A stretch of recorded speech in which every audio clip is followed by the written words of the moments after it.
Good evening and welcome back to Fox 23 News. I'm Nicole Menner. The Southern Miss softball team had a tough loss last night when they took on Nichols College. Things were going smoothly until the 6th inning. Nichols State would score 9 runs on 5 hits, including a grand slam, making the final score a whopping 11-2. The Golden Eagles will look to bounce back as they head into the tournament this weekend at Ole Miss, taking on St. Louis tomorrow at 3. As for the Southern Miss baseball team, they'll continue their road swing at the Cox Diamond Invitational this weekend at Blue Wahoo Stadium in Pensacola. They'll take on Eastern Michigan Friday at 6, Ohio State Saturday afternoon, and Nichols State on Sunday. The Golden Eagles are coming off a victory over New Orleans Tuesday night that ranked them as high as number 15 in the polls by Baseball America. Meanwhile, the number 21 Mississippi State baseball team visited McNeese State last night to take on the Cowboys. But it would be a pair of home runs that sent the Diamond Dogs home with the loss. The Dogs were able to make some threats, but stranding runners on base would be their downfall, falling to McNeese 6-1. MSU will return to Houston for the Shriners College Classic tomorrow. All right, it's March now, which means spring is just around the corner, and football season is 1 month closer. Mississippi State will kick off spring practice on March 20th and will have 5 weeks to prepare for their annual maroon and white spring game as part of Super Bulldog Weekend on April 21st. Yesterday, new defensive coordinator and safeties coach Bob Shoop met with the media to preview the coming months in his new role. These guys play on film, they play hard. I watch them prepare for the bowl game with a skeleton crew.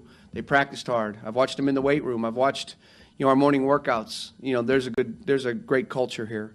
And I want to be around good people. And I feel that way about not just the team, not just the coaching staff, but everybody I've met that's been affiliated with Mississippi State Athletics and everybody in Starkville. So I'm appreciative of this opportunity, and I look forward to working with you guys and look forward to being a part of this team, this town, and this family.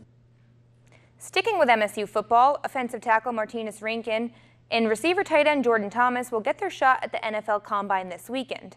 Rankin, a 2017 first-team All-SEC selection, is a projected second-round draft choice and is ranked one of the top 5 offensive tackles available according to NFL Network.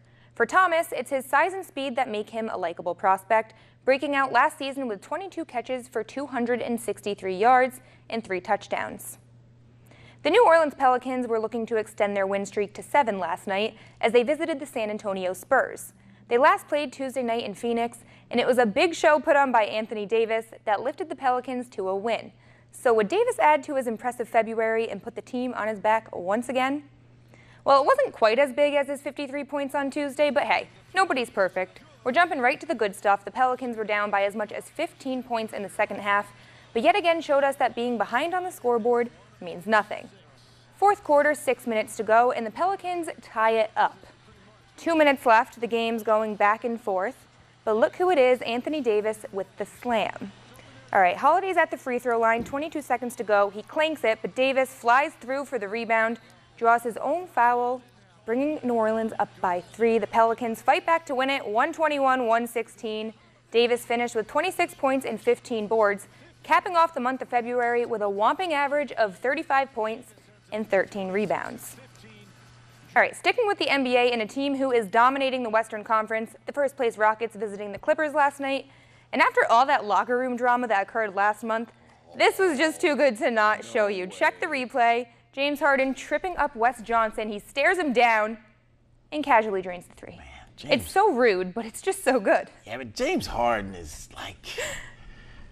you know Look what? at that. Yeah, He's pumped up. I thought he got away with a little bit of a push. I think a little bit too, but you know what? It made for good TV. And I call him James Herron.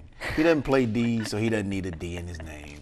Oh, That's Mark. just how it goes. I'm sorry. Well, I feel bad for Johnson because this was all over Twitter today, and he's never going to live it down. But what can you do? He's still cashing nice checks. Yes. Nothing wrong with that.